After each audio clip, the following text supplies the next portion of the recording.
यसो गर्दाखेरि पानी जस्तो तरल जमिन बुवाको निधारबाट पानी झर्या देखेर छक्क पर्थ्यौँ हामीहरू। ओहो, बुवा त कहिले 11 बजे राति आउनुहुन्थ्यो, कहिले 10 बजे राति आउनुहुन्थ्यो। खलखल पसिना हुन्थ्यो है, निधारबाट पसिना। यसो कोट फ्यात्त फुकाल्यो, पसिना यसरी चाहिँ यसो गऱ्यो। अनि हार्मोनियम थियो, अनि त्यो हार्मोनियम हत्तरपत्त लिएर बसेर अनि के हे गरेर गाइहाल्ने है, त्यस्तो गाना गाउनुहुन्थ्यो। अनि उहाँको आवाज पनि लेडिज भोइस जस्तो के मिठो। अनि म चाहिँ बुवाले त्यो गरेर देखेर त मलाई खुब रमाइलो लागेर हेरेर बसिरहन्थेँ म चाहिँ। पछि त्यही मलाई पनि त्यही पनि सिक्न मन लाग्यो होइन। सिक्नुभयो?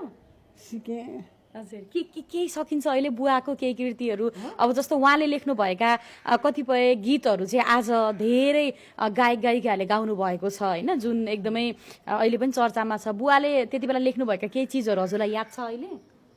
बुवाले लेखेको चाहिँ कविताहरूमध्ये चाहिँ त्यो अब किताबहरू यसो छानेर कुन चाहिँ थकनलार चाहिँ मलाई चाहिँ फिट हुन्छ, अब कुन चाहिँ रागमा चाहिँ कुन चाहिँ हाल्न सकिन्छ, त्यो चाहिँ गरेर म रेडियो नेपालमा राग गाउँथेँ। ओहो,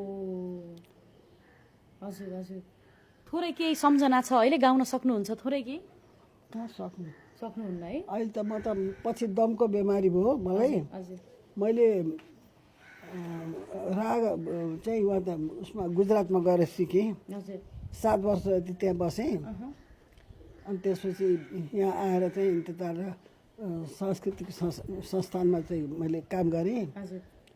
अनि पछि रेडियोमा चाहिँ बोलाएर रेडियोमा चाहिँ गरेँ। अब त्यो कहिले कता गइन्थ्यो नि। बुवाका केही कविताहरू अहिले याद छ हजुरलाई? बुवाको कविता चाहिँ कुन मन्दिरमा जान्छु यात्री, मैले तोडी रागमा गाएको थिएँ।